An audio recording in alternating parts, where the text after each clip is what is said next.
तयार झाला आपल्या नाचणीच्या पौष्टिक टिक्या. शुगरवाल्यासाठी उत्तम रेसिपी आहे, नक्की बनवा.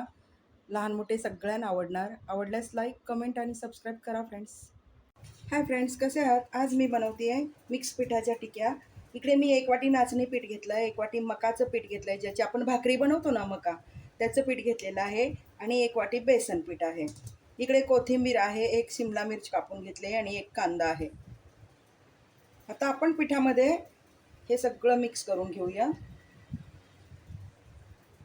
चवीपुरतं मीठ घातलं आहे, मिरचीचा ठेचा, अर्धा चमचा आलं लसूण पेस्ट. आता हिंग घालूया अर्धा चमचा, कलरसाठी हळद घालूया आणि अर्धा चमचा धना जिरा पावडर. इकडे 1 वाटी मी पोहे भिजवून घेतलेले आहेत, आपण ते काढून घेऊया आणि घालून घेऊया. आता आपण हाताने हे असं मिक्स करून घेऊया आणि याचा असा गोळा तयार करून घेणार आहोत, कारण आपण टिक्या बनवत आहोत. मिश्रण मळूया आणि याचा पिठाचा गोळा तयार करून घेऊया. सगळं असं छान मिक्स करायचं, मसाले सगळे लागले पाहिजेत. हे बघा, हे आपलं पीठ मळून झालंय. आता आपण हे बघा, या पिठाच्या एवढा गोळा घेतलेला आहे आणि मी याच्या गोल टिक्या तयार करत आहे. तुम्ही याचे गोलही करू शकता, गोल म्हणजे असा लंबगोलही करू शकता, तेही छान लागतं. पण मी डीप फ्राय नाही करणार आहे, शॅलो फ्राय करते. इकडे मी सगळ्या टिक्या अशाच बनवून घेणार आहे. परत एकदा दाखवते. तुम्हाला हवा तेवढ्या आकारात तुम्ही गोळा घेऊ शकता. पातळ करा म्हणजे आतपर्यंत शेकलं जाईल. आणि आपण असा टिकीचा आकार देऊया. तुम्हाला डीप फ्राय करायचं असेल तर लंबगोल तुम्ही करू शकता. हे बघा, मी टिक्या बनवून घेतलेल्या आहेत. इकडे पॅन ठेवलेला आहे, आपण तेल स्प्रे करून घेऊया. स्प्रे बॉटल आहे माझ्याकडं, ऑइल स्प्रे बॉटल.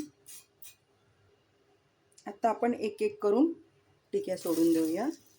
गॅस बारीकच ठेवायचा आहे, कारण मी गॅस आधी तवा गरम करून घेतलेला आहे आणि मग कमी केला आहे. आता आपण पॅनमध्ये जेवढ्या मावतील तेवढ्या टिक्या सोडून घेऊया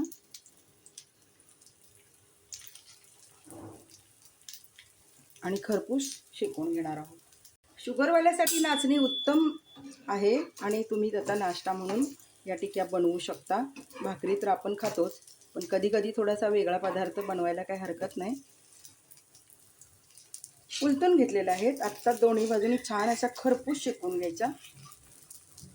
आपण वरून थोडंसं ऑइल स्प्रे करूया. आपण दोन्ही बाजूनी खरपूस शेकून घेऊया. आलटून पालटून शेकवायच्या.